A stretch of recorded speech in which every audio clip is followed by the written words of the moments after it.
पाकिस्तान में भी super flu कहलाए जाने वाले इन्फ्लुएंजा की मौजूदगी का इंकशाफ हुआ है। आलमी इदारे सेहत के मुताबिक बरतानिया समेत कई और भी ममालिक में फ्लू की नई किस्म इन्फ्लुएंजा के केसेस में तेज़ी से इजाफा हुआ है। इस तरह पाकिस्तान में भी इसके केसेस सामने आए हैं। तिबी माहिरीन के मुताबिक सुपर फ्लू वायरस की अलामात भी दीगर इन्फ्लुएंजा की तरह ही होती हैं। इसमें मरीज़ को सर में दर्द, नज़ला और बुखार की शिकायत होती हैं। माहिरीन सेहत का कहना है कि ये कोई नई वबा नहीं, इसलिए घबराने की ज़रूरत नहीं बल्कि एहतियाती तदाबीर अपनानी होंगी।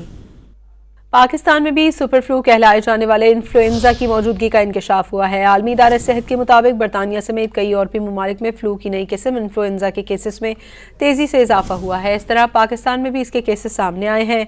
तिबी माहिरीन के मुताबिक सुपर फ्लू वायरस की अलामात भी दीगर इन्फ्लुएंजा की तरह ही होती हैं। इसमें मरीज़ को सर में दर्द, नज़ला और बुखार की शिकायत होती हैं। माहिरीन सेहत का कहना है कि ये कोई नई वबा नहीं, इसलिए घबराने की ज़रूरत नहीं बल्कि एहतियाती तदाबीर अपनानी होंगी।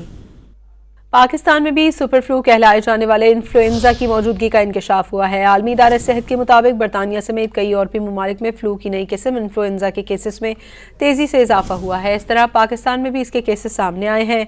तिबी माहिरीन के मुताबिक सुपर फ्लू वायरस की अलामात भी दीगर इन्फ्लुएंजा की तरह ही होती हैं। इसमें मरीज़ को सर में दर्द, नज़ला और बुखार की शिकायत होती हैं। माहिरीन सेहत का कहना है कि ये कोई नई वबा नहीं, इसलिए घबराने की ज़रूरत नहीं बल्कि एहतियाती तदाबीर अपनानी होंगी।